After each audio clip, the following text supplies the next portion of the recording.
ونصلي ونسلم على سيدنا ومولانا محمد رسوله النبي الأمين المكين الحنين الكريم الرؤوف الرحيم. أما بعد، فأعوذ بالله من الشيطان الرجيم. بسم الله الرحمن الرحيم.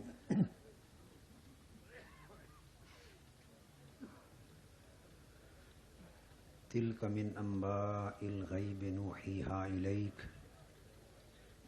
ما كنت تعلم أنت ولا قومك من قبل هذا. صدق الله مولانا العظيم. محترم المقام مجاہد ملت حضرت مولانا عبدالستار خان نیازی صاحب دامت برکاتہم، محترم المقام پیر طریقت حضرت خواجہ فقیر محمد صاحب باروی دامت برکاتہم، جملہ مشائخ اعظام، علماء کرام، قائدین و رہنمایان قوم، معزز حاضرین اور عزیزان گرامی قدر، اللہ رب العزت کا شکر ہے آج جس کی توفیق سے ہم چوک اعظم کی اس عظیم الشان سنی کانفرنس میں حاضر ہیں۔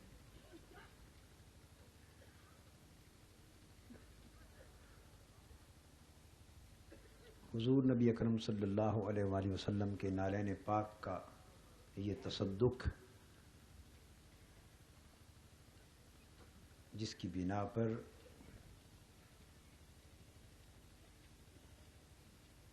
اہل سنت کے اتحاد، احیاء، تقویت، فروغ اور عظمت کی بحالی کی یہ کوشش محترم فقیر باروی صاحب نے کی ہے، اس پر میں صمیم قلب سے انہیں اور ان کے جملہ رفقائے کار کو مبارکباد پیش کرتا ہوں، اور اللہ جل مجدہ کے حضور عاجزانہ التجا ہے کہ وہ ذات پاک اس مخلصانہ کوشش کو اپنی بارگاہ میں شرف قبول عطا فرمائے اور اسے ایک سلسلہ خیر بنا دے جو اپنے نیک انجام اور نیک نتیجے تک پہنچے۔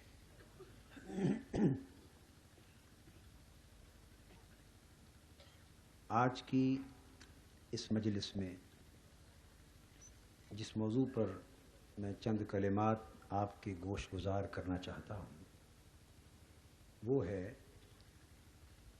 شان نبوت محمدی صلی اللہ علیہ وآلہ وسلم اور سنیت۔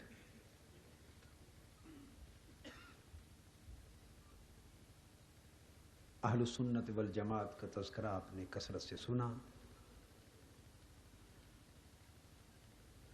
میں اس وقت یہ عرض کرنا چاہتا ہوں کہ اہل سنت والجماعت کا عقیدہ جس کو عرف عام میں سنیت کے نام سے تعبیر کیا جاتا ہے اور جس کے حوالے سے آج کی کانفرنس کو سنی کانفرنس کا نام دیا گیا ہے، اس عقیدے میں اور اس عقیدے کی پہچان اور اس عقیدے کی اہمیت شان نبوت محمدی صلی اللہ علیہ وآلہ وسلم کے حوالے سے کیا ہے، اور گفتگو کے اختتام پر صرف ایک جملے میں اس بات کی طرف بھی اشارہ کر دوں گا جس کا ذکر کم و بیش ہر قائد اور ہر مقرر اور ہر بزرگ اور ہر سنی عالم دین نے درد دل کے ساتھ کیا ہے۔ یہ بات ذہن نشین کرنے کے قابل ہے کہ ہمارے ایمان کا مرکز و محور نبوت محمدی صلی اللہ علیہ وآلہ وسلم ہے۔ عقیدہ توحید بھی اسی سے ہے، عقیدہ آخرت بھی اسی سے ہے، اور دیگر انبیاء، رسولوں اور کتابوں پر ایمان، الغرض ایمان اور اسلام کے جتنے ارکان ہیں ساروں کا اعتبار اور ساروں کی قبولیت حضور نبی اکرم صلی اللہ علیہ وآلہ وسلم کی نبوت و رسالت پر ایمان کے صحیح ہونے پر ہے۔ تو آئیے تھوڑی دیر میں اس بات پہ روشنی ڈالنے کی کوشش کروں کہ نبوت اس کی دو جہتیں یعنی دو سمتیں ہوتی ہیں۔ ایک جہت اور سمت نبوت کی ہوتی ہے جہت فضیلت، ایک ہوتی ہے مثلیت۔ فضیلت کہتے ہیں ایسی خوبیوں کا ہونا جسے دیکھ کر انسان کسی کو دوسروں سے اونچا اور دوسروں سے جدا اور منفرد اور بلند اور عظیم سمجھے، یہ خوبیاں فضیلت کہلاتی۔ مثلیت کا یعنی فضیلت افضل ہونا، دوسروں سے افضل ہونا، تو وہ خوبیاں جو اس انسان کو کا دوسروں سے افضل ہونا ظاہر کریں۔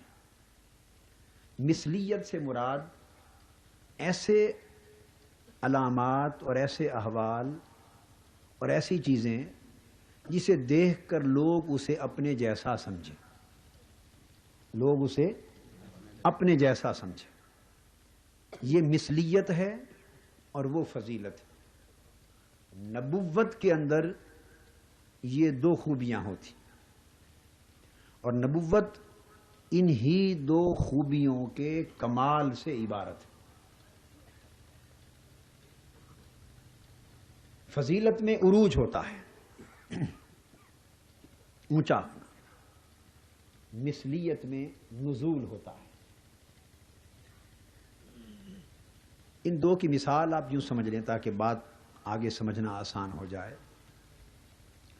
مثلا حضور علیہ الصلوۃ والسلام کی ذات اقدس ہو یا دیگر انبیاء علیہ السلام، ان کے معجزات، آپ نے انگشت مبارک اٹھائی اور چاند ٹکڑے کر دیا۔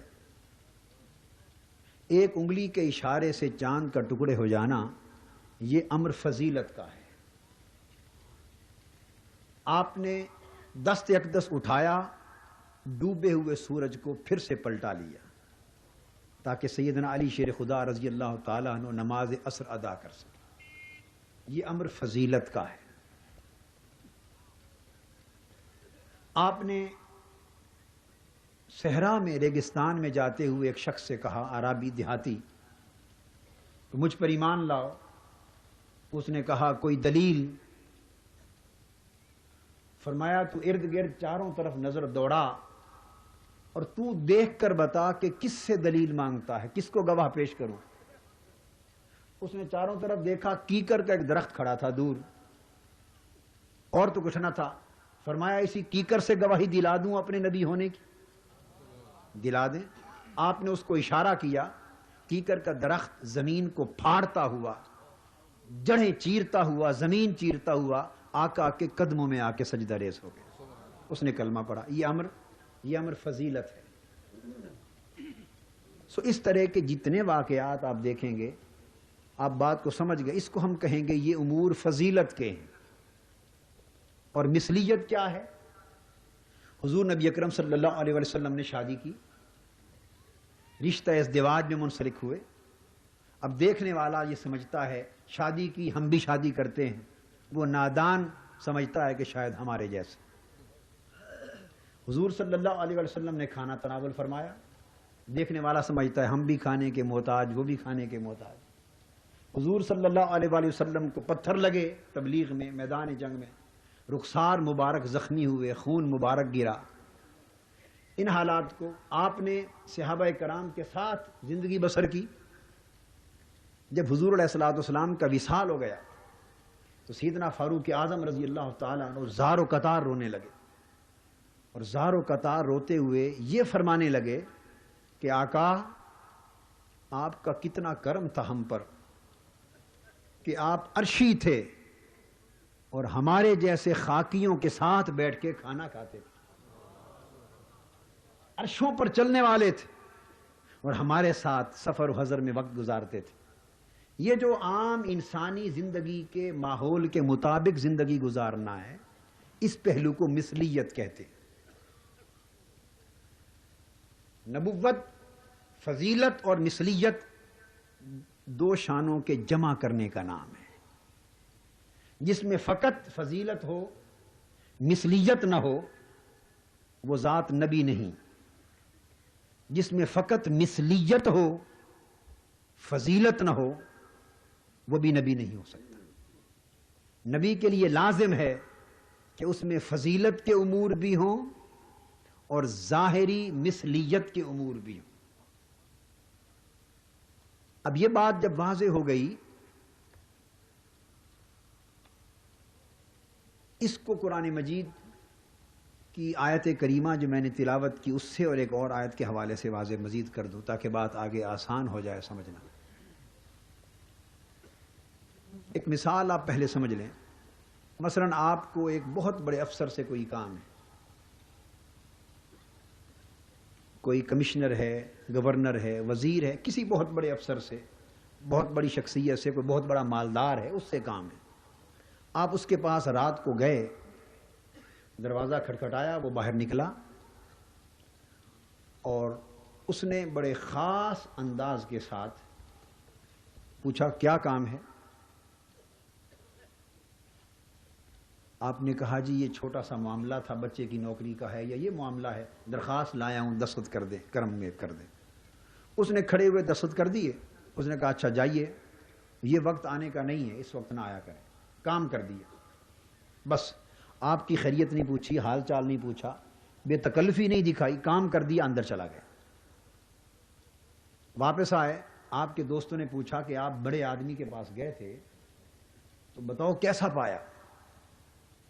آپ نے کہا بھائی کام تو اس نے کر دیا مگر ہے واقعی بڑا آدمی، جیسا سنتے تھے ویسا ہی ہے. اس کی اکڑ گردن اکڑی ہوئی تھی، ماتھے پر بل بھی تھا، کوئی چائے پانی بیٹھنا اٹھنا بھی نہیں پوچھا. آدمی ہے رحم دل، اچھا ہے، کام اس نے کر دیا مگر دوسری تیسری بات نہیں کی مجھ سے، اور آخر میں یہ بھی کہہ دیا کہ یہ وقت آنے کا نہیں، دن کو آیا کرو. آپ کے ذہن میں بڑے آدمی کا ایک نقشہ آ گیا کہ بڑا آدمی ایسا ہوتا. اس کے بعد کسی اور بڑے آدمی سے کام پڑ گیا، اس کے پاس گئے، رات کے 11-12 بجے جا پہنچے، گھنٹی دی، وہ باہر آیا. کیا کیسے؟ اس نے پوچھا، اب یہ الفاظ پر توجہ کیجئے. اس نے پوچھا السلام علیکم، کیسے تشریف لائے؟ آپ نے اپنا مدعا بیان کیا. اس نے کہا اچھا ٹھہریے. دروازہ کھولا، بیٹھک میں آپ کو بلا کے بٹھا دیا، آپ بیٹھ گئے. اس کے بعد پوچھا اچھا فرمائیے ٹھنڈا پیئیں گے یا گرم؟ آپ گھبرائے ہوئے ہیں کہ یہ اس سے بھی بڑا، وہ کمشنر تھا یہ گورنر ہے، یہ وہ ڈی سی تھا یہ کمشنر ہے، اس سے بھی بڑا آدمی. آپ گھبرائے ہوئے ہیں کہ اس سے ملا تھا جو اس سے چھوٹا تھا تو اس سے یہ بات پیش آئی تھی، یہ تو اس سے بھی بڑا افسر ہے، خدا جانے جھڑک نہ دے، ڈر لگا ہوا ہے. مگر اس نے بٹھا لیا. اس نے پوچھا پانی پیئیں گے، ٹھنڈا پیئیں گے، چائے پیئیں گے؟ آپ ڈر ڈر کے کہہ رہے ہیں نہیں حضرت کوئی ایسی بات نہیں، آپ تکلیف نہ فرمائیں، بس چھوٹا سا کام ہے، میں تکلیف نہیں. انہوں نے کہا نہیں آپ بھائی ہیں، رات کو آئے ہیں، آپ تشریف رکھیے. آپ کے لیے چائے بنا کے لایا. اس نے اپنے ہاتھ سے چائے کا کپ آپ کو پیش کیا، اپنے ہاتھ سے بنا کے آپ نے چائے پی لی. اس کے بعد جب کر چکے اس نے کہا اچھا آپ حکم فرمائیے کیا ماجرا ہے؟ آپ نے درخواست نکالی، اس نے دستخط کر دیے، کام کر دیا، اور ساتھ کہا اس کے علاوہ کوئی خدمت میرے لائق؟ آپ کا سارا خوف جو تھا وہ جاتا رہا، جھجک ختم ہو گئی، جو ڈر تھا بڑے آدمی سے ملنے کا وہ سارا ہی دور ہو گیا. ایک معانست، باہمی محبت اور ہم جنسی کا ایک ماحول پیدا ہو گیا. آپ اس کو بھائی سمجھنے لگے، قریب ہونے لگے۔ اس نے کہا آپ گھبرایا نہ کریں، جب بھی کوئی تکلیف ہو، دن ہو یا رات، بے دھڑک آ جایا کریں میرے پاس، میں آپ کا خادم ہوں، آپ کا بھائی ہوں، میں آپ ہی کی خدمت کے لیے یہاں آیا ہوں، جس وقت ضرورت ہو آ جایا کریں۔ اس نے ساری باتیں کی، آپ سن کے واپس آ گئے۔ آپ سے اب انہی دوستوں نے پوچھا کہ اب اس سے بھی بڑے آدمی کے پاس گئے تھے، بولیے کیسے پایا؟ اگر آپ اب یہ جواب دے دیں، بھئی سنتے تو تھے کہ بڑا آدمی ہے، مگر بڑوں والی بات کوئی نہیں دیکھی اس میں، وہ تو اپنے ہاتھ سے مجھے چائے بنا کے پلاتا تھا، خود میرے لیے کرسی رکھی، بار بار مجھے کہتا تھا میں آپ کا خادم ہوں، میں آپ کا خان سنتے تھے، وزیر ہے، گورنر ہے، ایم این اے ہے، پتہ نہیں بہت بڑا آفیسر ہے، بڑا آدمی ہے، وہ تو کہتا تھا میں آپ کا خادم ہوں، میں آپ کا بھائی ہوں، آپ کی خدمت کے لیے ہوں، دن ہو رہا تو آ جایا کریں۔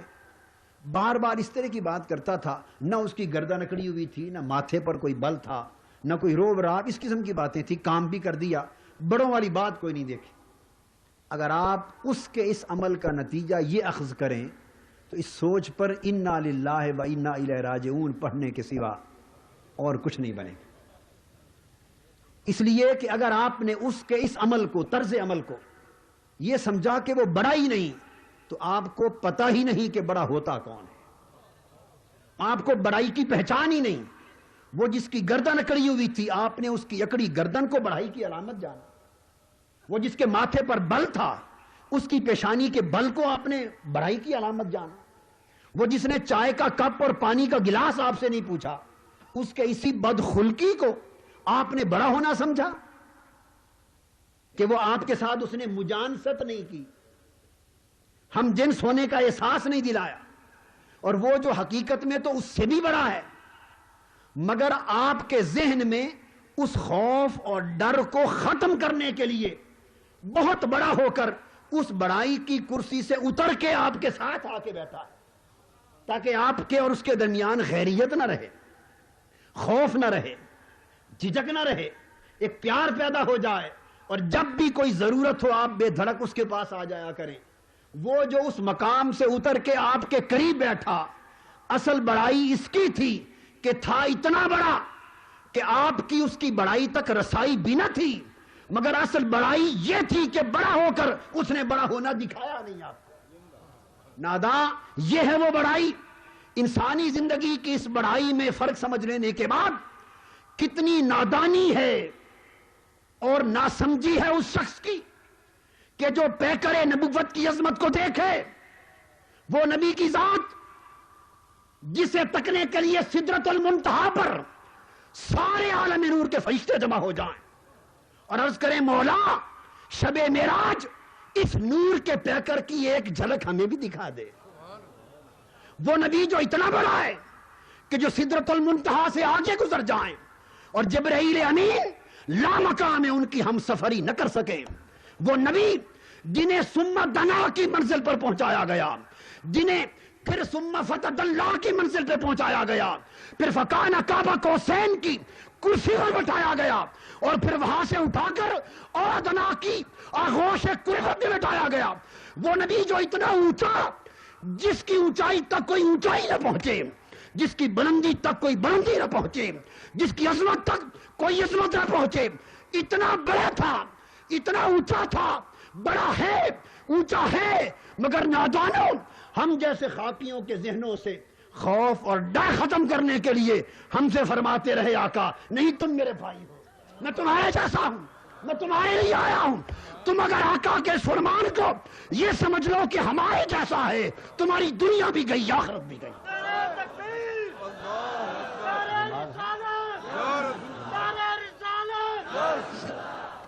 تم نے نبوت کا مقام ہی نہیں سمجھا، نبوت کا معنی ہی نہیں سمجھا۔ نبوت کو تو معنی یہ ہے کہ فضیلت یہ ہو کہ کعبہ قوسین او ادنا پر بیٹھے، فضیلت یہ ہو کہ کعبہ قوسین او ادنا پر بیٹھے، اور مثلیت یہ ہو کہ شہر مدینہ کی ایک دیوانی عورت آ جائے، عرض کرے محمد صلی اللہ علیہ وسلم مجھے آپ سے کام ہے، میرے ساتھ چلیے، اور آپ ننگے پاؤں بیٹھے ہوں، اور اس دیوانی کی ضرورت کو دیکھ کر حضور جوتا بھی نہ پہنے، ہائے ہائے، نالین پاک بھی نہ پہنے، اور یوں ہی ننگے پاؤں آقا چل پڑے۔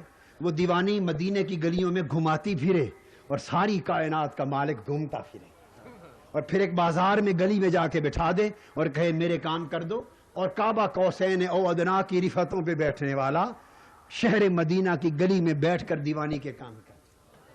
فضیلت وہ، مثلیت یہ ہے نبوت۔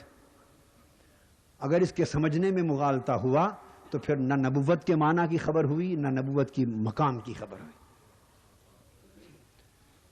تو فضیلت اور مثلیت یہ معنی۔ اب اس کو قرآن مجید کے حوالے سے لیتے ہیں۔ قرآن مجید نے کہا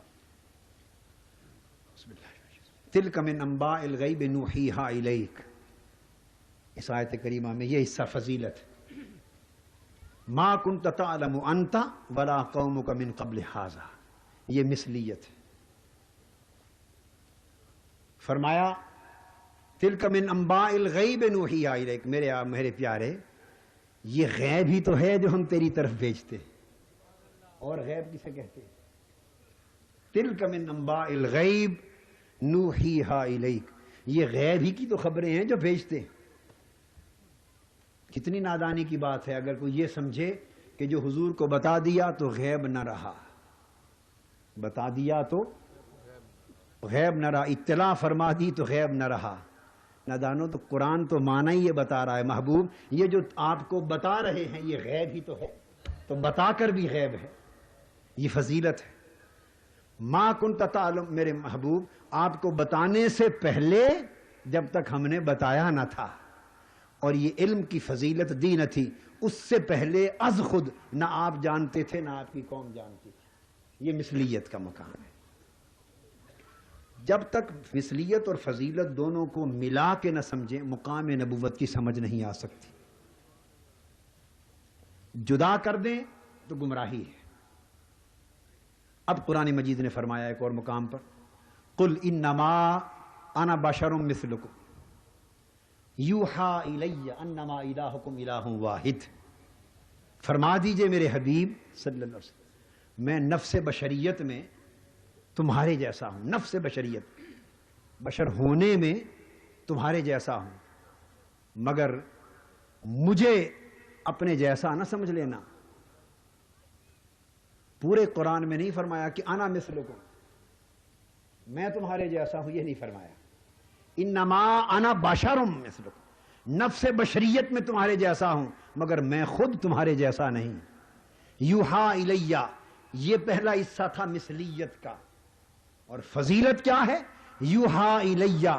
اگر ایک پہلو میں مثلیت ہے تو فضیلت کا عالم یہ ہے کہ یہی پیکر بشریت ہے کہ اس کے اندر اس دل میں اللہ کا کلام اترتا ہے جس کو ساری کائنات کے پہاڑ بھی سنبھال نہیں سکتے۔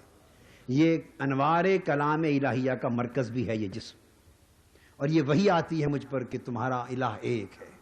یہ فضیلت، جنہوں نے فضیلت کو ہٹا کر نظر فقط مثلیت پہ رکھی وہ بہک گئے، وہیں سے گمراہی پیدا ہوئی۔ سنیت کا مفہوم اس پوری تفسیرات کے بعد آخر میں سمجھاؤں گا کہ سنیت کا امتیاز کیا ہے۔ پورے قرآن مجید کا مطالعہ کریں، قرآن مجید کا یہ قاعدہ ہے، وہ جس کا بھی ذکر کرتا ہے فضیلت اور مثلیت کے ساتھ کرتا ہے۔ قرآن مجید نے کہا لا یملکون الشفاعۃ الا من اتخذ عند الرحمن عہدا، قیامت کا دن ہوگا، فرمایا کوئی شفاعت کا مالک نہیں ہوگا، کوئی از خود شفاعت نہیں کر سکے گا۔ بس جنہوں نے نظر فقط اتنی بات پہ رکھی، قرآن کے ایک جز کو پڑھا اور بقیہ کو چھوڑ دیا، گمراہ ہو گئے۔ لا یملکون الشفاعۃ، یہ مثلیت کا درجہ ہے، کوئی شفاعت کا مالک نہ ہوگا۔ اس کے ساتھ فضیلت کا درجہ ہے الا من اتخذ عند الرحمن عہدا، مگر وہ لوگ جن کو اللہ نے اپنا عہد دے رکھا ہوگا، جن کو اللہ نے ڈگری دے رکھی ہوگی، سرٹیفکیٹ دے رکھا ہوگا، اور جن سے کال کر رکھا ہوگا، وہ قیامت کے دن سب کے سامنے اللہ کی بارگاہ میں شفاعت کر رہے ہوں گے۔ وہ مثلیت تھی، یہ فضیلت آ گئی۔ فرمایا من ذا الذی یشفع عندہ الا باذنہ، من ذا الذی یشفع عندہ، کون ہے جو اللہ کی بارگاہ میں شفاعت کر سکے؟ نفی کر دی، یہ درجہ مثلیت ہے۔ کون ہے جو طاقت رکھے اللہ کی بارگاہ میں منہ کھولنے، زبان کھولنے اور شفاعت کرنے کی؟ بس اس پہ فقط نگاہ رکھی، آگے نہ پڑھا، گمراہی پیدا ہو گئی۔ فرمایا الا باذنہ، سوائے ان لوگوں کے جن کے ہاتھ میں اللہ نے اذن شفاعت دے رکھا ہے، جن کو اللہ نے معزول بنا رکھا ہے، جن سے عہد کر رکھا ہے کہ میرے حبیب قیامت کے دن عرش پر میں ہوں گا، میری عدالت بپا ہوگی، اور عرش پر میری دائیں جانب تیرا مقام ہوگا اور تو ایک کرسی پر بیٹھا ہوگا، وہ کرسی مقام محمود ہوگی۔ عسیٰ ان یبعثک ربک مقاما محمودا، اس مقام محمود پر میرے حبیب آپ بیٹھے ہوں گے، اذن شفاعت آپ کے ہاتھ میں ہوگا، اور جب تک آپ راضی نہ ہوں گے اس وقت تک قیامت کی عدالت برخاست نہ ہوگی۔ وَلَسَوْفَ يُؤْتِيكَ رَبُّكَ فَتَرْضَىٰ، یہ فضیلت کا باب آ گیا۔ قرآن مجید نے کہا الْأَخِلَّاءُ يَوْمَئِذٍ بَعْضُهُمْ لِبَعْضٍ عَدُوٌّ، یہ سارے بھائی، باپ بیٹے، میاں بیوی، دوست، احباب، سب آپس میں بھائی بیلی قیامت کے دن دشمن ہو جائیں گے، کوئی کسی کو نہیں پہچانے گا۔ یہ بیان درجہ مثلیت میں۔ الا المتقین، قیامت میں کوئی کسی کا باں بیلی نہیں ہوگا۔ پنجابی میں کہتے ہیں نا باں بیلی، کوئی کسی کا بازو تھامنے والا نہ ہوگا، کوئی کسی کی شفاعت کروا کے بخشوانے والا نہ ہوگا، بھائی بھائی کا دشمن، دوست دوست کا دشمن ہوگا۔ یہ ایک درجہ مثلیت ہے۔ کوئی رشتہ کام نہ آئے گا الا المتقین، مگر ولیوں کا رشتہ کام آئے گا۔ ان اولیاءہ الا المتقون، ولی متقی ہوتے، ولیوں کا رشتہ کام آئے گا۔ یہ درجہ فضیلت میں بات آ گئی۔ تو بات یہ معلوم ہوئی کہ فضیلت اور مثلیت دونوں اگر انتہائی کمال پر جمع ہو جائیں، یہ مقام نبوت کی شان ہے۔ اس بات کو سمجھ لینے کے بعد اب جو بنیادی نقطہ عرض کرنا چاہتا ہوں، شان نبوت کے باب میں اس فضیلت اور مثلیت میں مغالطہ کرنے یا صحیح عقیدہ رکھنے میں 5 گروہ ہوئے۔ کتنے گروہ؟ بولیے۔ پہلا گروہ کافرین کا، بولیے کون سا؟ دوسرا گروہ مشرکین کا، بولتے آئیے، مشرکین۔ تیسرا گروہ مذبذبین اور منافقین، مذبذبین کا، جن کا نہ یہ عقیدہ، نہ یہ، نہ ادھر کے نہ ادھر کے، دھوبی کا کتا، نہ گھر کا نہ گھاٹ کا۔ چوتھا گروہ مداہنین اور موہنین، گستاخوں کا۔ پانچواں گروہ مومنین کا۔ 5 گروہ۔ اب پانچوں کی پہچان سن لیں تاکہ سنیت کی تعریف بھی معلوم ہو جائے۔ تعریفیں تو وہ ہو چکی ہیں، درست تعریفیں، یہ اس کی علامت سمجھا رہا ہوں، علامت، پہچان۔ کافرین کا گروہ کیا ہے؟ کافروں کا طریقہ ہمیشہ یہ رہا کہ نبی کی ذات کے بارے میں جب وہ عقیدہ رکھتے تو 2 باتیں ذہن میں رکھ لیں، ادھر فضیلت، ادھر مثلیت، معنی دونوں کا آپ سمجھ گئے۔ کافروں کا طریقہ یہ تھا کہ وہ فضیلت کا انکار کرتے، مثلیت کا اقرار کرتے۔ یاد رکھ لیں، نبی میں جو فضیلت دیکھتے اس کے انکاری ہوتے، اور جو مثلیت کے پہلو دیکھتے اس کے اقراری بنتے۔ قرآن کہتا ہے جب نبی کو دیکھتے تو کافر جواب دیتے ما نراک الا بشرا مثلنا، ہم ایمان نہیں لاتے آپ پر، نبی سے کہتے آپ تو ہمارے جیسے بشر ہیں۔ ما نراک الا بشرا مثلنا، ہم آپ کو صرف اپنے جیسا بشر ہی دیکھتے ہیں اور تو ہے ہی کچھ نہیں۔ فضیلت کا انکار اور مثلیت کا اقرار۔ کہتے ما ھذا الا بشر مثلکم، اس میں اور کچھ نہیں ہے لوگوں، یہ تو فقط ہمارے تمہارے جیسا ایک بشر ہے۔ فضیلت کا انکار اور مثلیت کا اقرار، ایسا کرنے والے کافر ہو گئے، ایسا کرنے والے کافر ہو گئے۔ دوسرا گروہ مشرکین کا۔ مشرک وہ لوگ ہوئے جو اس کے برعکس کرتے۔ یہ قرآن مجید کا نچوڑ، عقائد کا، طبقات کا، امم کا نچوڑ دے رہا۔ مشرک وہ لوگ ہوتے جو اس کے برعکس کرتے، یعنی مثلیت کا انکار کرتے، بالکل انکار کرتے، اور فضیلت کا اقرار کرتے.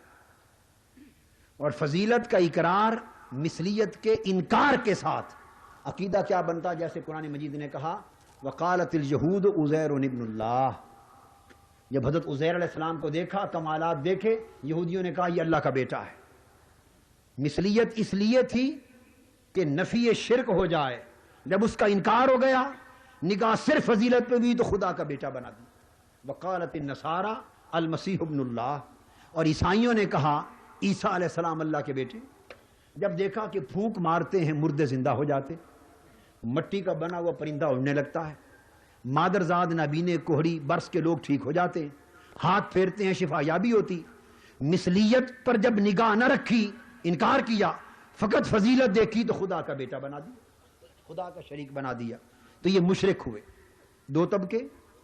تیسرا طبقہ وہ جو مترددین اور مذبذبین ہوئے.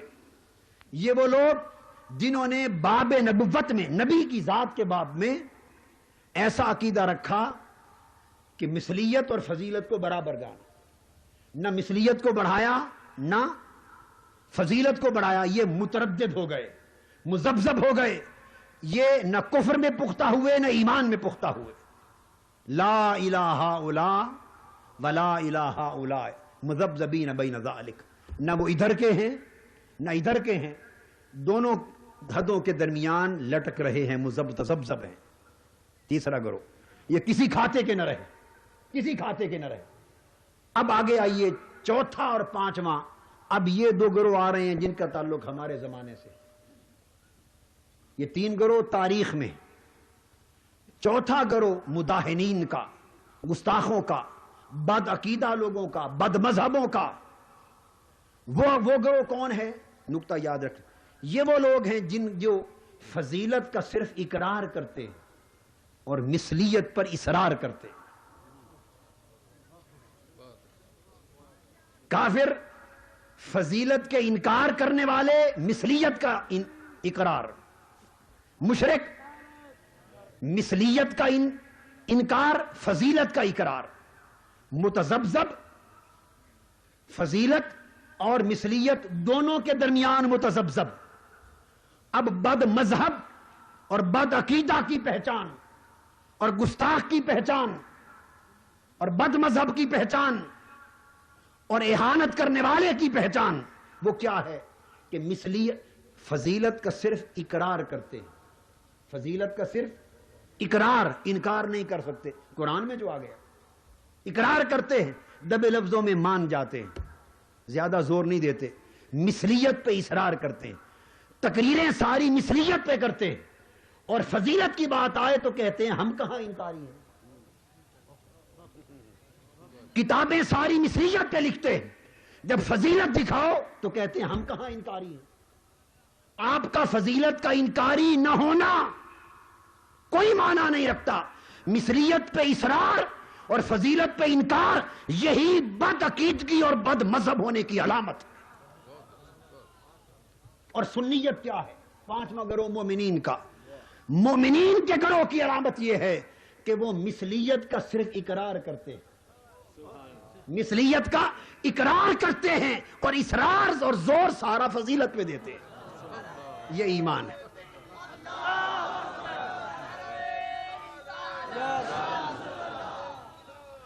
حاضرین محترم، آج سنیت اور غیر سنیت کی ایک موٹی علامت سمجھ لیں. لمبی چوڑی باتوں میں آپ نہیں جا سکیں گے. اہل علم کے لیے بڑے پیمانے ہیں، مگر سادہ لوگوں کے لیے موٹی بات. جس شخص کو دیکھو، قرآن مجید کی آیتیں ہوں یا احادیث نبوی یا سیرت طیبہ، حضور علیہ الصلوۃ والسلام کا ذکر ہو، امور فضیلت پر بس یوں گزرتا گزرتا ذکر کر جائے، بس چلتا چلتا ذکر کر جائے، اور تذکرہ ہو تو کہے ہم کہاں انکاری ہیں. اور زور سارا تقریروں کا، وعظوں کا، خطابوں کا، کتابوں کا مثلیت کے ثابت کرنے پر لگا، سارا زور مثلیت پہ لگائے. یہی علامت اس کے بد مذہب ہونے کی. سمجھ لو اس کا نبی کی ذات سے علاقہ نہیں ہے، یہ بے وفا ہے، یہ نبی کا بے وفا ہے ایسا کلمہ پڑھنے والا ہے جس نے کلمہ پڑھا اور وفا نہ کی.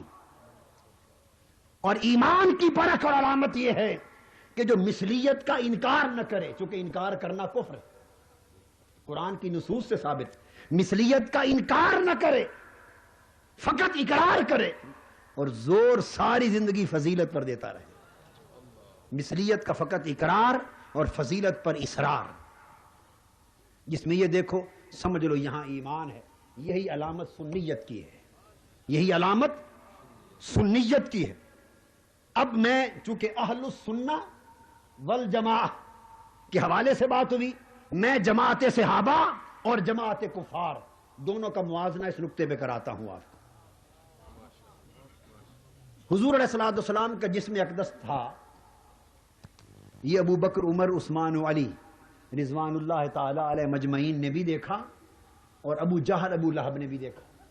کس کو پتا نہیں تھا کہ جسم اطہر ہے اور پیکر بشری ہے، مگر فرق کیا تھا؟ دونوں نے دیکھا اس پیکر حسن و جمال کو، اس پیکر بشریت مقدسہ کو، اس پیکر بشریت مطہرہ کو، اس پیکر بشریت منورہ کو دونوں نے دیکھا. ابو بکر اور علی نے بھی دیکھا رضی اللہ تعالیٰ عنہ، ابو جہل، ابو لہب نے بھی دیکھا، مگر فرق کیا تھا؟ یہ بات سمجھیں. ابو جہل، ابو لہب یہی دیکھتے رہے اور یہی دیکھتے کہ بشریت کا پیکر ہے.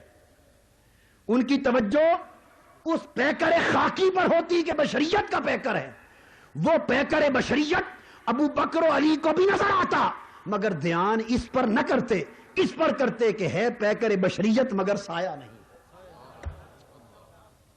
ان کا دھیان فقط پیکر بشریت ہونے تک رہتا، اور ابو بکر و علی کی نگاہ اس پیکر بشریت کو یوں دیکھتی کہ پیکر بشریت ہے پر سایہ نہیں. ابو جہل و ابو لہب دیکھتے جسد مصطفیٰ صلی اللہ علیہ وآلہ وسلم کو تو دیکھتے کہ ہمارے جیسا معاذ اللہ جسم ہے، وہ جسم دیکھتے. اور ابو بکر، عمر، عثمان و علی دیکھتے وہی جسم دیکھتے، مگر اس جسم کو یوں دیکھتے کہ ہے جسم پر مکھی نہیں بیٹھتی، ہے جسم اطہر مگر مکھی نہیں بیٹھتی. آقا کے جسم پاک سے پسینہ مبارک آتا. کفار ابو جہل، ابو لہب جسم پاک سے پسینہ نکلتا دیکھتے، ان کی نگاہ جسد اقدس سے پسینے پر ہوتی. ابو بکر و علی کی نگاہ پسینے کی معطر فضاؤں پر ہوتی، اس سے نکلنے والے بہکنے والے عطروں پر ہوتی کہ کائنات کا کوئی عطر مصطفیٰ کے پسینے جیسا نہیں. مشاہدہ ایک ہی حقیقت کا ہوتا مگر رخ دو ہوتے. ابو جہل، ابو لہب دیکھتا حضور صلی اللہ علیہ وآلہ وسلم کھانا کھاتے، وہ دیکھتے کہ کھانے کے محتاج، وہ آقا کا کھانا کھانا دیکھتے. مگر عمر و علی جب دیکھتے تو کھانا تو کھا ہی رہے ہوتے، مگر حضور کے تناول فرماتے وقت وہ کھانے کے لقمے جو تسبیح کر رہے ہوتے، مولا تیرا شکر ہے کہ تیرا مصطفیٰ ہمیں کھا رہا ہے، وہ اس کھانے کی تسبیح کو سنتے. نگاہ نگاہ کا فرق تھا. ابو جہل، ابو لہب آقا صلی اللہ علیہ وآلہ وسلم کے جیسے اقدس غزوہ خندق میں دیکھتے کہ بھوک کی وجہ سے جسد پیٹ مبارک، شکم مبارک پر پتھر باندھے، بھوک دیکھتے، اس بھوک سے محتاجی دیکھتے. اور ابو بکر و علی جب اس مقام کو دیکھتے تو وہ دیکھتے کہ اسی فاقہ کش نبی نے جس نے شکم پاک پر 2 پتھر باندھے کتنے ہزار 1,500 آدمیوں کو 2 آدمیوں کا کھانا کھلا دیا حضرت جابر کے گھر جا کر. وہ آقا وہ دیکھتے کفار یمشی فی الاسواق، بازاروں میں چلتے، گلیوں میں چلتے، ان کی نگاہ دیکھتے کہ گلیوں میں ہماری طرح چلتا ہے. وہ بھی دیکھتے، ابو بکر علی بھی دیکھتے، مگر وہ گلیوں میں چلتا دیکھتے اور یہ گلیوں میں چلتے تو دور دور تک ہمیشہ گلیاں عطر سے معطر رہتی. وہ نظارہ دیکھتے، کتنا فرق تھا. اور پھر دوستو اس امتیاز کے ساتھ صحابہ کرام مثلیت ان کی نگاہ میں بھی تھی، مگر انہوں نے پوری زندگی آقا کی بشریت پر کبھی زور نہیں دیا. ایمان تھا مگر بشریت پہ زور نہیں دیا. ایمان تھا مگر ابدیت کے بیان پر زور نہیں دیا. مثلیت کی شانیں مانتے تھے مگر ساری زندگی ان کے ایمان کا مرکز و محور فضیلت مصطفیٰ تھی. توجہ فضیلت کے پہلوؤں پر دیتے. تو دوستو جو لوگ آج بھی مقام نبوت پر عقیدہ رکھتے ہوئے مثلیت کے امور پر ایمان رکھیں، فقط اقرار کریں اور اصرار اور زور فضیلت کے امور پر دیں، سمجھ لیں یہ سنی ہے، یعنی اس کا طریقہ صحابہ کا عقیدہ ہے، اس کا طریقہ اہل بیت کا عقیدہ ہے۔ اور جس کا زور تقریر واعظ جب لاؤڈ سپیکر کھولے تو حضور علیہ السلام کے مصریت کے پہلوؤں کو اجاگر کرنا شروع کر دیں۔ دونوں کی مثال آپ یوں لیں، پنجابی زبان میں ایک لفظ ہے کس، آپ سمجھتے ہیں، یعنی جڑے لوگ کس والا پہلو ویکھن نا، کس کدوں ہے تو کچھ ہیں جڑا ود گھاٹا، کس تے گھاٹا ویکھن تے کئی وعدہ ویکھن، سنی وعدے والے ہیں تے دوجے گھاٹے والے۔ سنی وعدہ ویت، ایک گلاس جو بھرا ہوا ہے دودھ کا، 2/3 بھرا ہوا ہے تاکہ گر نہ جائے، دیکھنے والا ایک دیکھتا ہے اور کہتا ہے کہ 2/3 بھرا ہوا ہے، دوسرا کہتا ہے 1/3 خالی ہے۔ اس کی نگاہ خالی حصے کو تکتی ہے، ایک کی نگاہ بھرے ہوئے حصے کو تکتی ہے۔ خالی دیکھنے والا ایمان میں خالی رہتا ہے اور بھرا ہوا رنگ دیکھنے والا ایمان میں بھرا رہتا ہے۔ قرآن مجید نے جو سنت عطا کی، قرآن مجید نے کہا یا اکٹھی بات کرو عقیدے کی وضاحت رہے، مگر اکیلی بات کرنے لگو، جب اکیلا ایک بیان کرو، مثلیت اور فضیلت دونوں میں سے ایک کو بیان کرو اگر، تو مثلیت کی ضرورت نہیں، اس پر ایمان کافی۔ اکیلا بیان کرو تو فضیلت کا کرو۔ قرآن کہتا وَاذْكُرْ فِي الْكِتَابِ إِبْرَاهِيمَ إِنَّهُ كَانَ صِدِّيقًا نَبِيًّا۔ اکیلی بات کر رہا ہے قرآن، میری کتاب میں میرے ابراہیم کا ذکر کر، وہ بڑا صدق والا نبی تھا۔ وَاذْكُرْ فِي الْكِتَابِ مُوسَىٰ إِنَّهُ كَانَ مُخْلَصًا وَكَانَ رَسُولًا نَبِيًّا۔ میری کتاب میں میرے موسیٰ کا بھی ذکر کر، وہ نفس کی قید سے آزاد تھا، مخلصاً نفس کی قید سے آزاد تھا، بڑا بلند مرتبہ رسول و نبی تھا۔ وَاذْكُرْ فِي الْكِتَابِ اسماعیل إِنَّهُ كَانَ صَادِقُ الْوَعْدِ وَكَانَ رَسُولًا نَبِيًّا، اور آگے فرمایا وَكَانَ عِندَ رَبِّهِ مَرْضِيًّا۔ میری کتاب میں میرے اسماعیل کا ذکر کر، وہ سچا تھا قول کا اور رسول و نبی تھا، اور میری بارگاہ میں مقام رضا پر فائز تھا۔ وَاذْكُرْ فِي الْكِتَابِ، آگے فرمایا اسی طرح وَاذْكُرْ فِي الْكِتَابِ إِدْرِيسَ إِنَّهُ كَانَ صِدِّيقًا نَبِيًّا وَرَفَعْنَاهُ مَكَانًا عَلِيًّا۔ اب کتاب میں میرے ادریس کا بھی ذکر کر، وہ بھی صاحب صدق نبی تھے اور ہم نے ان کو اونچے مقام عطا کیے تھے۔ اور پھر سارے نبیوں کا ذکر کر کے قرآن نے کہا وَكُلًّا جَعَلْنَا صَالِحِينَ، ہم نے سارے نبیوں کو حضوری والا بنایا۔ كُلًّا جَعَلْنَا صَالِحِينَ، ہم نے سارے نبیوں کو حضوری والا بنایا۔ اور سارے نبیوں کے ذکر کے بعد سورہ انبیاء ختم کی یہ کہہ کر وَمَا أَرْسَلْنَاكَ إِلَّا رَحْمَةً لِّلْعَالَمِينَ، سارے نبی حضوری والے تھے، اور جب میرے مصطفیٰ کی باری آئی میں نے اپنی رحمت کا سراپا بنا دیا۔ جب فضیلت اور مثلیت دو میں سے ایک کو چنو تو تنہا فضیلت کی بات کرو۔ وجہ یہ ہے کہ فضیلت اس لیے، سن لیجئے بڑا اہم بات، فضیلت اس لیے کہ کمالات معلوم ہوں، عظمت کا پتہ چلے، اور مثلیت اس لیے کہ تواضع انکساری کا سبق ملے۔ فضیلت اس لیے کہ اللہ کی بارگاہ میں محبوبیت کی شان اجاگر ہو، اس کا محبوب ہے۔ مثلیت اس لیے کہ اللہ کی بارگاہ میں عبدیت اور بندگی کی شان اجاگر ہو، کہ اس کا عبد مقرب ہے، بزرگی والے بندے ہیں۔ فضیلت اس لیے کہ انوار رسالت سے، انوار چہرہ رسالت سے انوار خدا چمکے۔ فضیلت اس لیے کہ چہرہ رسالت سے انوار خدا چمکے، اور مثلیت اس لیے کہ وجود رسالت سے مقام عبدیت کا درس ملے۔ فضیلت اس لیے کہ پیکر نبوت سے مظہریت الہیہ کی شان اجاگر ہو، اور مثلیت اس لیے کہ اس پیکر نبوت سے شان انسانیت کی خبر ملے۔ فضیلت اور مثلیت کو دونوں کو اس لیے جمع کیا گیا تاکہ نبی کے مقام بلند کا بھی عقیدہ ہو، اور اتنے بلند مقام پر آقا کو دیکھ کر شرک کا شائبہ بھی پیدا نہ ہو۔ شرک کی نفی بھی ہو. فضیلت و مثلیت کو جمع کرنے کے بعد نبوت ایک ایسے مقام پر جاتی ہے کہ جہاں مقام نبوت آشکار ہوتا ہے اور پتہ چلتا ہے کہ یہ نبی عبد ہے، معبود نہیں ہے. یہ نبی نور اللہ ہے، اللہ نہیں ہے. فضیلت کے ساتھ مثلیت کو اس لیے جمع کیا، محبوبیت کے ساتھ عبدیت کو اس لیے جمع کیا، مقربیت کے ساتھ آقا کی انکساری کو اس لیے جمع کیا کہ پتہ چلے کہ یہ نبی نور اللہ ہے، اللہ نہیں. یہ نبی مظہر خدا ہے، خدا نہیں. اور خدا تو نہیں مگر خدا سے جدا بھی نہیں. مثلیت و فضیلت دونوں کو ملا کر جب دیکھتے ہو تو نبی خدا نظر نہیں آتا مگر خدا سے جدا بھی نظر نہیں آتا. تم ذات خدا سے نہ جدا ہو نہ خدا ہو. تم ذات خدا سے نہ جدا ہو نہ خدا ہو. اللہ ہی کو معلوم ہے کیا جانیے کیا ہو. دونوں مرتبے جماؤ تو مقام بلند کی بھی سمجھ آتی ہے اور نفی شرک کا بھی لزوم ہوتا ہے. قرآن مجید نے امت کو عقیدہ نبوت کے باب میں متوجہ کرنے کے لیے فضیلتوں کی طرف نگاہ کرائی ہے. فرمایا تلک الرسل فضلنا بعضهم علی بعض منهم من کلم اللہ ورفع بعضهم درجات. یہ سب رسول ہیں، نفس رسالت میں برابر ہیں مگر بعضوں کو بعضوں پر افضل بنایا ہے.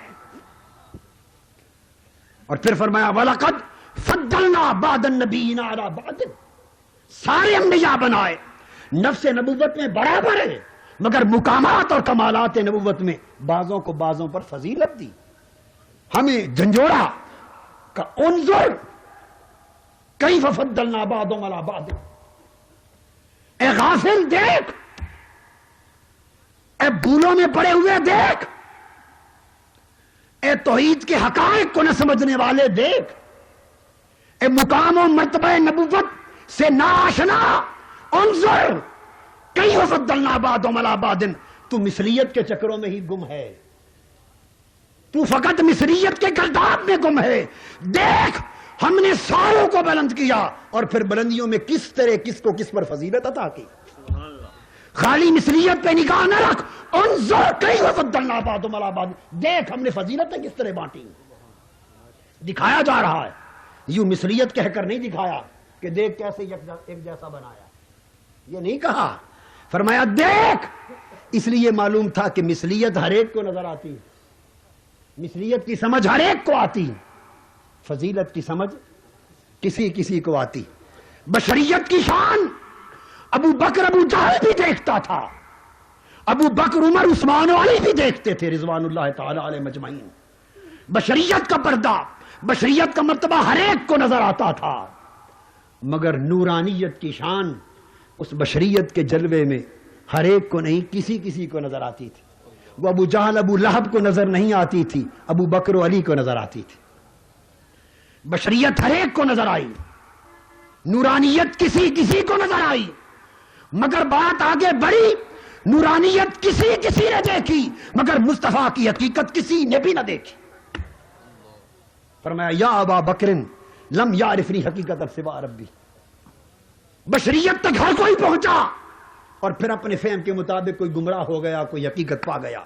نورانیت تک کوئی پہنچا اور حقیقت تک سوائے رب کے کوئی اور نہ پہنچا. اس لیے فضیلت کے امر کی طرف متوجہ کیا کہ یہ امر نازک ہے، یہ امر نازک. تو میں یہ عرض کر رہا تھا قرآن مجید اور طریقے صحابہ کو دیکھیں تو قرآن مجید اس امر کو واضح کرتا ہے کہ مثلیت کے باوجود حقیقت کے بعد میں قرآن کہتا ہے ان الذین یبایعونک انما یبایعون اللہ. یہ بات اسی طرح ہے جیسے اللہ کی اس کی شان میں تنزیہ اور تشبیہ کی بات، تنزیہ اور تشبیہ کی بات، اس کا منزہ ہونا اور تشبیہات کا ذکر متشابہات میں آنا. یہ مقام فضیلت و مثلیت کا اس طرح ہے. فرمایا ان الذین یبایعونک، بیعت کی بات کی، انما یبایعون اللہ.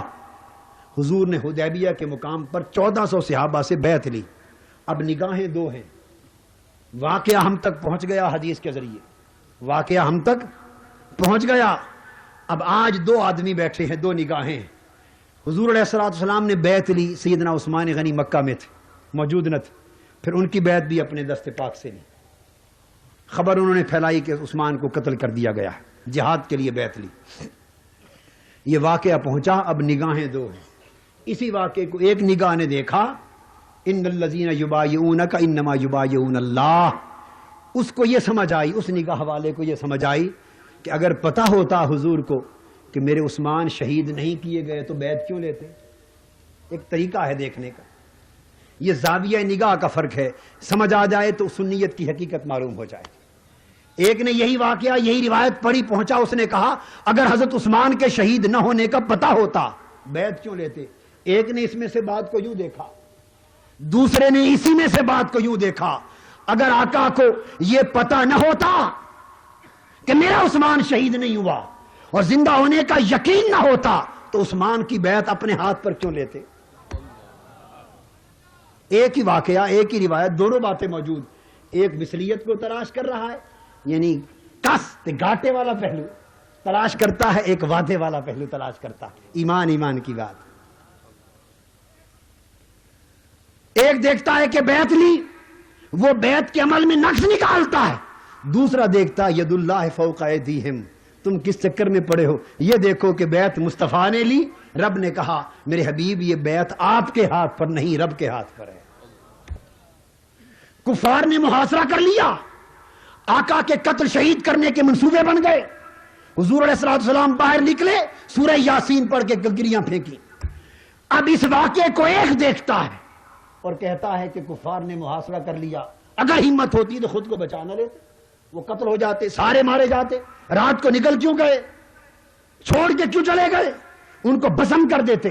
ایک یوں دیکھنا چاہتا ہے، دوسرا قرآن کی نگاہ سے جہاں پر سنیت استوار ہوتی، وہ دیکھتا ہے ما رمیت اذ رمیت ولکن اللہ رما، میرے حبیب وہ کنکریاں جو تو نے ماری وہ تو نے نہیں ماری، وہ تو میں نے ماری تھی۔ وہ اس عمل کو، ید رسول کو ید خدا دیکھتا ہے اور رسول کا صبر اور معجزہ دیکھتا ہے، دوسرا اسی کے اندر نقص کا پہلو دیکھتا ہے۔ عبداللہ بن ابی مر گئے، راس المنافقین تھا، مر گیا، اس وقت تک حکم نہیں آیا تھا کہ ان کا جنازہ نہ پڑھاؤ، قبروں پر کھڑے نہ ہو، بعد میں آیا، حضور صلی اللہ علیہ وسلم اس کی قبر پہ کھڑے تھے، حکم آ گیا کہ حبیب ان کی قبروں پر کھڑے نہ ہوا کر۔ اب واقعہ تو ایک ہی، مگر ایک اس کو دیکھتا ہے تو کہتا ہے کہ اگر نبی کے کھڑے ہونے سے بخشش ہوتی تو عبداللہ بن ابی بخشا نہ جاتا۔ ایک یوں دیکھتا ہے، بخشش ہوتی تو عبداللہ بن ابی بخشا نہ جاتا، کیوں فرمایا جاتا کہ ان کی قبر سے ہٹ جا؟ ایک سوچ کا رخ یہ ہے، اور دوسرا سوچ کا رخ جس کا نام سنیت ہے، اس نے بھی الگ کوئی دلیل نہیں دی، وہ یہی کہتا ہے نادان، اگر رسول کے کھڑے ہونے سے عبداللہ بن ابی کا عذاب نہ ٹلتا ہوتا تو قبر سے ہٹنے کا حکم کیوں آتا؟ حکم اسی لیے آیا محبوب اس بدبخت کی قبر سے ہٹ جا، جب تک تیرے قدم اس کی قبر پر ہیں عذاب نہیں آ سکتا۔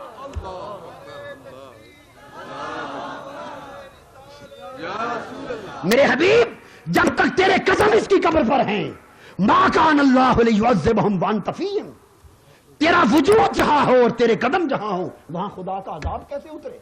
اس کی قبر سے ہٹ جا، عذاب منتظر ہے، جب تک تیرے قدم ہوں گے عذاب نہ آئے گا۔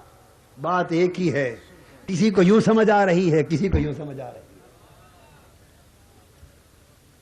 بات فقط یہ کہ ایک کی نگاہ اور اصرار مثلیت پر ہے، ایک کی نگاہ اور اصرار فضیلت پر ہے۔ ایک واقعہ، ایک حکایت سی مشہور ہے کہ دو عالموں کا مناظرہ ہوا۔ مناظرہ یہ تھا کہ حضور صلی اللہ علیہ وآلہ وسلم کو کتنا علم ہے کتنا نہیں۔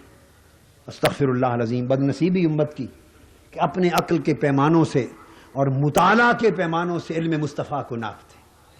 مناظرہ تھا، ساری رات دونوں عالم اپنے شاگردوں کو لے کر کتابیں کھنگالتے رہے، ادھر بھی کتابوں کا ڈھیر، ادھر بھی کتابوں کا ڈھیر، ساری رات نہ وہ سوئے نہ وہ سوئے۔ صبح مناظرے کا میدان گرم ہو گیا، سٹیج پر آ گئے۔ ان میں جو ایک سنی تھا، اس نے مناظرہ شروع ہونے سے پہلے کہا لوگوں ایک بات میری پہلے سن لو، پھر مناظرہ شروع کر لینا۔ اس نے کہا میں نے بھی ساری رات نیند گوائی، اس نے بھی ساری رات نیند گوائی ہے، سویا یہ بھی نہیں سویا میں نے بھی ساری رات سینکڑوں کتابیں کھنگالی، اس نے بھی ساری رات سینکڑوں کتابیں کھنگالی، یہ بھی کلمہ پڑھتا ہے آقا کا، میں بھی کلمہ پڑھتا ہوں حضور کا، مگر رات بسر اس نے بھی کی میں نے بھی کی، فرق یہ رہا میں ساری رات یہ تلاش کرتا رہا، یہ ساری رات یہ شخص ساری رات کتابوں میں یہ تلاش کرتا رہا کہ کہیں یہ لکھا مل جائے کہ حضور کو یہ بھی پتہ نہیں تھا، یہ مل جائے کہ اس کا بھی علم نہ تھا، یہ مل جائے اس کی بھی خبر نہ تھی، یہ ساری رات کتابوں سے معاذ اللہ استغفر اللہ اپنے نبی کی لا علمی تلاش کرتا رہا، استغفر اللہ العظیم، اور میں ساری رات یہی تلاش کرتا رہا کہ یہ مل جائے کہ میرے نبی کو سب کچھ پتا تھا، ہائے ہائے میرے نبی کو سارا کچھ اللہ نے دے رکھا تھا، میں ساری رات علم تلاش کرتا رہا کہ میرا نبی یہ بھی جانتا تھا، یہ بھی جانتا تھا، یہ بھی جانتا، میرے نبی یہ بھی جانتے ہیں، یہ بھی جانتے ہیں، یہ بھی جانتے ہیں، اور یہ بھی جانیں گے اور یہ بھی جانتے رہیں گے، میں ساری رات یہی دیکھتا رہا، یہ لا علمیہ دیکھتا رہا، بس اتنا بتا دو امتی ہونے کا حق اس نے ادا کیا یا میں نے ادا کیا؟ وہی بات کس گھاٹے والا پہلو کون دیکھتا رہا، وعدے والا پہلو کون مناظرہ ختم ہو گیا۔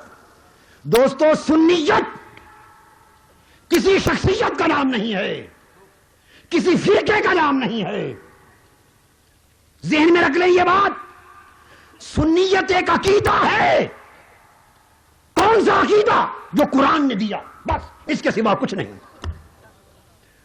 عقائد قرآنی کی صحیح تعبیر اسی کا نام سنیت ہے، عقائد حدیث نبوی کی صحیح تعبیر اسی کا عنوان سنیت ہے، عقائد صحابہ و اہل بیت اس کی تعبیر اسی کا نام سنیت ہے، باقی سب تفصیلات و جزیات ہیں، اور وہ عقیدہ یہ سنیت اس سوچ کا نام ہے کہ مثلیت کا انکار نہ کرو پر زندگی یار کے اونچی شانوں کو تلاش کرنے میں گزار دو، زندگی فضیلت تلاش کرنے میں گزار دو، محمد محمد کریں دے گزر گئی، سنیت یہ ہے محمد محمد کریں دے گزر گئی، احد کولو احمد گلیں دے گزر گئی، محبوب کو محبوب کے ہاں تلاش کرو، محبوب کا روح کھاؤ، اپنی نگاہ سے نہ دیکھو، اس نگاہ سے دیکھو جس سے خدا دکھانا چاہتا ہے۔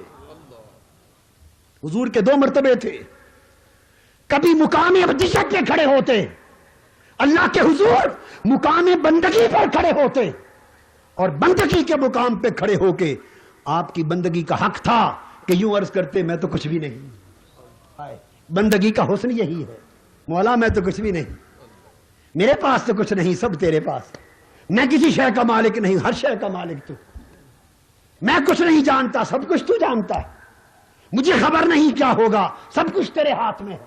یہ زبان زبان بندگی ہے، زبان عقیدہ نہیں، یہ لسان ابدیت ہے، اس لیے ہے کہ کوئی نبی کو خدا نہ سمجھ لے، جیسے یہود و نصارہ سے غلطی ہوئی، نبی نے مقام ابدیت پہ کھڑے ہو کر اپنی ابدیت کا حق ادا کرتے ہوئے یوں فرمایا، اور ایک مقام محبوبیت کا ہے، جب نبی خدا کی بارگاہ میں کھڑے ہوتے اور اپنے آپ کو اللہ کی بارگاہ میں پیش کرتے ہیں تو اسی طرح پیش کرتے، اسی طرح پیش کرتے۔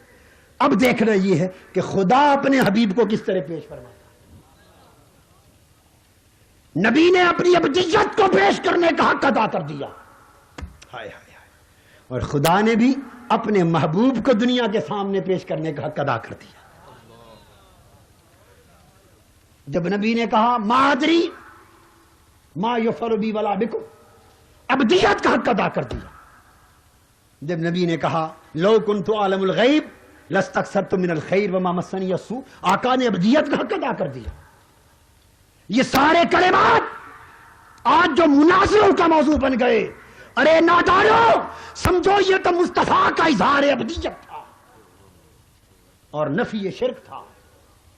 مقام مصطفیٰ کا وہ ہے جو رب دکھا رہا ہے، کیسے؟ یہ فرما کر، یہی عبد مکرم جب شہر مکہ کی گلیوں میں چلتا ہے تو فرماتا ہے لا اقسم بہذا البلد وانت حل بہذا البلد، میرے حبیب میں رب ہوں اور مستغنی ہوں قسم کھانے سے، میں مستغنی ہوں قسم کھانے سے، لا زائدہ ہے، مجھے قسمیں کھانے کی حاجت نہیں، مستغنی ہو کر بھی شہر مکہ کی قسم کھاتا ہوں۔ کیوں؟ اس لیے نہیں کہ یہاں کعبہ ہے، اس لیے نہیں کہ یہاں حتیم ہے، اس لیے نہیں کہ حجر اسود ہے، اس لیے نہیں کہ صفا مروہ ہے، اس لیے نہیں کہ لوگ دور دور سے چل کے میرے گھر کے طواف کو آتے، لا اقسم بہذا البلد، ان وجہوں سے قسم نہیں کھاتا، نافیہ بھی ہے، زائدہ بھی ہے، کئی اقسام ہے، اور کھاتا ہوں قسم شہر مکہ کی۔ کیوں؟ وَأَنْتَ حِلٌّ بِهَذَا الْبَلَدِ، پیارے صرف اس لیے کہ تیرے تلوے اس شہر کی گلی کو لگے، تیرا گھر اس شہر میں ہے۔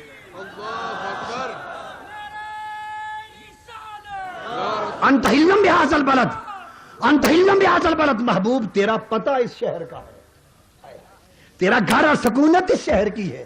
ارے نادانو، اظہار ابدیت کے کلمات کو دیکھا اور رب کے اظہار محبوبیت کے کلمات کو نہ دیکھا۔ کوئی اپنے عبد کی اس طرح قسمیں کھاتا ہے، زمین کی گلیوں کی کوئی قسمیں کھاتا ہے، اس لیے قسم کھاتا ہوں محبوب کہ تیرا رہنا سہنا اس شہر میں۔ اور پھر یہ کہ واو حال کے لیے کہ لا اقسم بہذا البلد، میرے حبیب میں شہر مکہ کی قسم کھاتا ہوں۔ کب؟ وَأَنْتَ حِلٌّ بِهَذَا الْبَلَدِ، درا حالے کہ تو اس شہر کی گلیوں میں چلتا ہے، جب تو خرام ناز کرتا ہے مکہ کی گلیوں میں، ان لمحوں محبوب اس شہر کو بھی قسم کھانے کا جی کرتا ہے۔ اور لا اقسم بہذا البلد، لا نافیہ، میں شہر مکہ کی قسم نہیں کھاؤں گا، میں شہر مکہ کی قسم نہیں کھاؤں گا۔ مولا کب؟ وَأَنْتَ حِلٌّ بِهَذَا الْبَلَدِ، جب تو یہاں سے چلا جائے گا۔ قاضی ایاز نے بیان کیا، جب تو یہاں سے مدینہ رخصت ہو جائے گا تو پھر اس کی قسم تو تیری وجہ سے کھاتے تھے، پھر مدینے کی قسمیں کھائیں۔ جہاں تیرا گھر ہے پیارے، جہاں تیرا ڈیرا ہے، جہاں تیرا وسیب ہے، جہاں تیرے قسم سکتے ہیں، جہاں تیرا وجود رہتا ہے، جن ہواؤں میں تو سانس لیتا ہے، جو فضائیں تیرے رخساروں کو بوسہ لیتی ہیں، ان فضاؤں کی قسم کھاتے ہیں۔ یہ مقام محبوبیت ہے، عقیدہ یوں متعین کیا کرو۔ عقیدہ متعین کرنا ہو تو اظہار ابدیت نہ دیکھو، اللہ کے اظہار محبوبیت کو دیکھو۔ جب وہ فرماتا ہے کہ میری اطاعت چاہنے والوں، میری اطاعت بھی ممکن نہیں جب تک مصطفیٰ کی اطاعت نہ، من یطع الرسول فقد اطاع اللہ، میری محبت چاہنے والوں، میری محبت ممکن نہیں جب تک میرے مصطفیٰ کی غلامی نہ ہو۔ قل ان کنتم تحبون اللہ فاتبعونی یحببکم اللہ، میرے محبوب کی زبان سے میٹھے میٹھے لفظ سننے والوں، یہ اس کا کلام نہیں، میرا کلام ہے۔ ما ینطق عن الہوی ان ہوا الا وحی یوحی، میرے اور میرے حبیب میں فرق کرنے والوں، میرے اور میرے حبیب کے ادب کو جدا نہ کیا کرو۔ لا تقدموا بین یدی اللہ ورسولہ، اللہ اور اللہ کے رسول پر پہل نہ کیا کرو۔ اذان من اللہ ورسولہ، بلاوا میرا اور میرے مصطفیٰ کا ایک، براۃ من اللہ ورسولہ، چھٹکارا میرے مصطفیٰ سے اور میری ذات سے ایک، اغناہم اللہ ورسولہ، غنی کرنا خدا کا اور مصطفیٰ کا ایک، سیؤتی اللہ من فضلہ ورسولہ، فضل خدا کا مصطفیٰ کا ایک، محبت ایک، اطاعت ایک، ادب ایک، قربت ایک، ہاتھ ایک، بیعت ایک، نسبت ایک، حرمت ایک۔ انما یحاربون اللہ ورسولہ، جو اللہ اور اللہ کے رسول سے محاربت کرتے ہیں، انما یحرمون اللہ ورسولہ، اللہ اور اللہ کے رسول نے حرام کیا، وہ تحریم ایک، محاربت ایک، معصیت ایک۔ ومن یعص اللہ ورسولہ ویتعدی حدودہ، جو حدوں کو توڑے خدا کی، اللہ اور اللہ کے رسول کا گناہ گار ہو جائے۔ من اطاع محمدا فقد اطاع اللہ ومن عصى محمدا فقد عصى اللہ ومحمد فرق بین الناس، جو اللہ کی محمد کی اطاعت کرے وہ اللہ کا اطاعت گزار ہو گیا صلی اللہ علیہ وسلم، جو محمد کا نافرمان ہوا صلی اللہ علیہ وسلم اللہ کا نافرمان ہو گیا۔ اور لوگوں، سنیت اور غیر سنیت کا فرق، محمد فرق بین الناس، فرق دیکھنا چاہتے ہو تو محمد کو دیکھا کرو صلی اللہ علیہ وسلم، کون میرے محمد کا ہے کون میرے محمد کا نہیں ہے۔ جو میرے مصطفیٰ کا ہے وہ میرا ہے، جو میرے مصطفیٰ کا نہیں وہ میرا نہیں۔ بخشش چاہتے ہو، وَلَوْ أَنَّهُمْ إِذْ ظَلَمُوا أَنفُسَهُمْ جَاءُوكَ، مجھے منایا چاہتے ہو میرے مصطفیٰ کے در پر آ جاؤ۔ میری رضا چاہتے ہو، وَاللَّهُ وَرَسُولُهُ حَقٌّ أَن يُرْضُوهُ، اللہ اور اس کا رسول حقدار ہے کہ اسے راضی کیا جائے۔ بات دو کی ہے، ضمیر واحد کا ہے، بات دو کی ہے، ضمیر واحد کا ہے۔ مولا تیرے اور تیرے حبیب کی بات ہوئی ہے، یردو ہو واحد کی ضمیر کیوں فرمائی؟ فرمایا اس لیے کہ ذاتیں دو ہیں مگر رضا تو ایک ہے۔ نفسن خدا اور مصطفیٰ جدا ہیں، حکمن ایک ہے۔ جس کا فتویٰ لگانے کو جی چاہے 1000 لگا لے، ذمہ دار ہے۔ نفسن خدا اور مصطفیٰ جدا ہیں، حکمن ایک، نفسن جدا نسبتاً ایک، نفسن جدا محبتاً ایک، نفسن جدا اطاعتاً ایک، ذاتاً جدا قربتاً ایک۔ اس لیے کسی عارف نے کہا ہک ہے ہک ہے ہک ہے، ہک ہے ہک ہے ہک ہے، جیڑا ہک کو ڈو کر جانے کافر تے مشرک ہے۔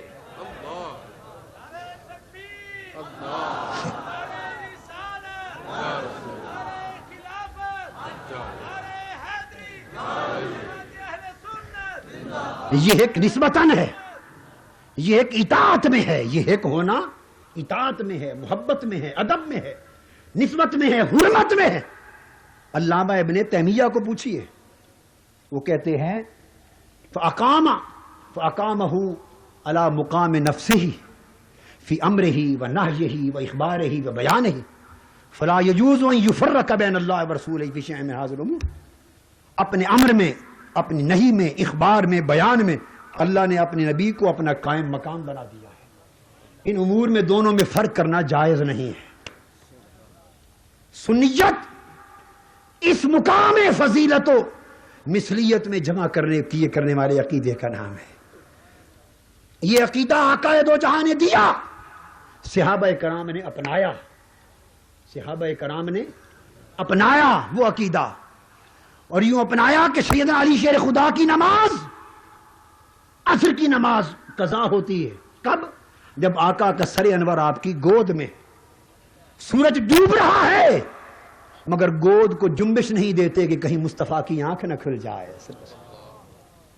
کوئی ہمارے جیسا توحید پرست ہوتا نا، خشک توحید والا، ہم خشک ہیں، ہماری توحید خشک ہے، قال کی توحید ہے، حال کی نہیں، اور یا کی توحید حال بن جاتی۔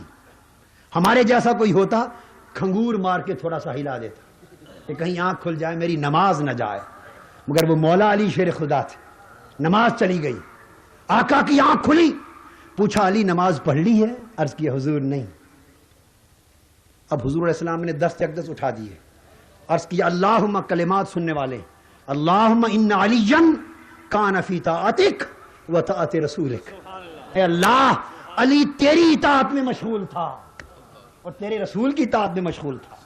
نماز پڑھنا اللہ کی اطاعت ہے یا قضا کر دینا اطاعت؟ بولیے چوک اعظم والو، سنی کانفرنس والو، سنیت سمجھا رہا ہوں، پڑھنا اطاعت ہے اللہ کی یا قضا کر دینا؟ پڑھنا اطاعت۔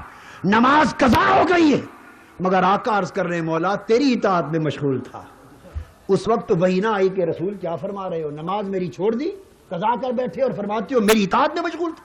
نہیں، ثابت ہوا کہ جملہ فرائض فروع ہیں، اصل الاصول بندگی استاجور کی ہے۔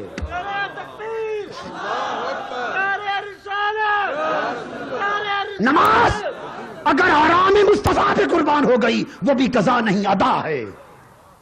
صحیح بخاری اٹھائیے، حضرت سہل بن سعد ساعدی فرماتے نماز کے دوران حضور علیل تھے، مرض الموت تھی، سیدنا ابو بکر صدیق رضی اللہ تعالیٰ عنہ جماعت کرا رہے ہیں، ان ابا بکر کان یصلی لهم فی واجع النبی الذی توفی فی اذا کان یوم الاثنین وهم صفوف بالصلاة فکاشف النبی صلی اللہ علیہ وسلم ستر الحجرہ وینظر الینا وهو قائم فتبسم کان وجهه برکۃ مصحف۔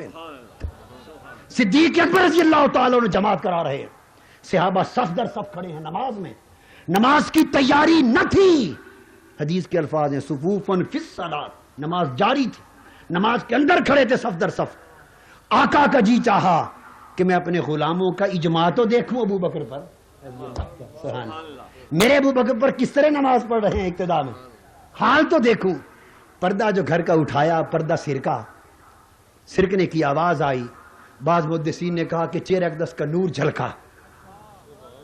اب وہ مشتاقان دید 3 دن سے جلوہ یار کو ترس گئے تھے، دید مصطفیٰ کو ترس گئے تھے. آقا کے چہرہ پاک 3 دن سے دیکھا نہ تھا. وہ مشتاقان دید، وہ صحابہ جن کی صحابیت والذین معہ تھی، جن کی صحابیت والذین معہ تھی، جن کی صحابیت کا مدار نہ علم پر تھا، نہ عمل پر تھا، نہ تقویٰ پر تھا، نہ جہاد پر تھا، انحصار کسی عمل پر نہ تھا، فقط مصطفیٰ کے جھوک کے ارد گرد پھیروں پر تھا. والذین معہ وسدے ہاسے تے وسدے ناسے، تیری جھوک دے آسے پاسے. یہی صحابیت تھی. سنا وسدے ہاسے تے وسدے ناسے، تیری جھوک دے آسے پاس. والذین معہ، تیری جھوک دے آسے پاسے. تے سن دے ہاسے میٹھیاں گالی، تے سونا یار سنے دا ہاسے، سونا یار سنے دا ہاسے. یہی صحابیت تھی. اور اہل سنت والجماعت، جماعت صحابہ کی پیروی کا نام، جس کا ایمان عشق مصطفیٰ ہے، وہ سنی ہے. باقی ساری باتیں کس سے کہانیاں ہیں، باقی ساری باتیں کس سے کہانیاں. حضور علیہ السلام کا چہرہ پاک سامنے آیا، آواز آئی، اندازہ ہوا کہ آقا آ گئے. بے ساختہ صحابہ کرام کی نگاہیں نماز کی حالت میں حضور کے در انور کی طرف اٹھ گئی. فرماتے ہیں کان وجہ برکت مصحف فہممنا ان نفتتن من الفرح برؤیت النبی صلی اللہ علیہ وسلم. بولیے نماز کی طرف منہ ہو، سجدہ گاہ پر نگاہیں ہو. نماز ابو بکر اور صحابہ کی ہو، ہماری بھی نہیں. بائیں طرف آقا پردہ ہٹا کے کھڑے ہیں، نیچے نگاہ کر کے کھڑا ہو، بائیں طرف والا نظر آتا ہے؟ بولیے آتا ہے نظر؟ نماز کی حالت میں چہرے مصطفیٰ کیسے نظر آ گیا؟ ایک ہی سبیل تھی کہ پردہ ہٹا. ہر ایک کو خبر تھی کہ حضور کے سوا اہل بیت پاک میں سے اور تو کوئی پردہ ہٹا نہیں سکتا، یہ جلوہ یار ہوگا. اس وقت ایک کشمکش تھی. عقل نے کہا ہوگا صحابیوں چہرے کعبے کی طرف رکھنا، ادھر نہ پھیرنا. عشق نے کہا ہوگا ادھر کعبہ ہے تو آج ادھر کعبے کا بھی کعبہ ہے. عقل نے کہا ہوگا اگر چہرے پھر گئے نمازیں قضا ہو جائیں گی. عشق نے کہا ہوگا نمازیں جو قضا ہوں پھر ادا ہوں، نگاہوں کی قضائیں کب ادا. آج تک لو یار کا چہرہ خدا جانے اس عالم میں دکھائی دے نہ دے. نمازیں بھول گئی، کعبے کی سمتیں بھول گئی. ارے کیوں نہ بھولتے؟ یہ وہی صحابہ تھے جنہوں نے اپنے کانوں سے سنا تھا قد نرى تقلب وجهك في السماء فلنولینک قبلۃ ترضاها. ارے کعبے تو بنتے ہی مصطفیٰ کی رضا سے ہیں، کعبے تو بنتے ہی مصطفیٰ کی رضا سے ہیں. وہ رضا مل گئی تو کعبہ بھی مل گیا اور کعبے والا بھی مل گیا. رضا نہ ملی تو کعبے کی دیواروں سے چمٹ کے کھڑے رہو، کچھ نہ ملا. چمٹ کے کھڑے رہو، کعبہ سنبھالتے رہو، خدمت کرتے رہو، کچھ نہ ملا. مل گئے حضور تو سمجھو خدا ملا. حضور علیہ السلام نے اپنے کچھ گستاخوں کو قتل کرنے کا حکم فرمایا. 6 گستاخان رسول تھے، ایک ٹولہ تھا، فرمایا قتل کر دو. صحابہ کرام حکم تھا گستاخ رسول کو زندہ نہ چھوڑا جائے، قتل کر دیا جائے. اور معلوم ہے آگے ارشاد کیا تھا؟ فَقْتُلُوهُمْ حَيْثُ وَجَدْتُمُوهُمْ لَوْ كَانُوا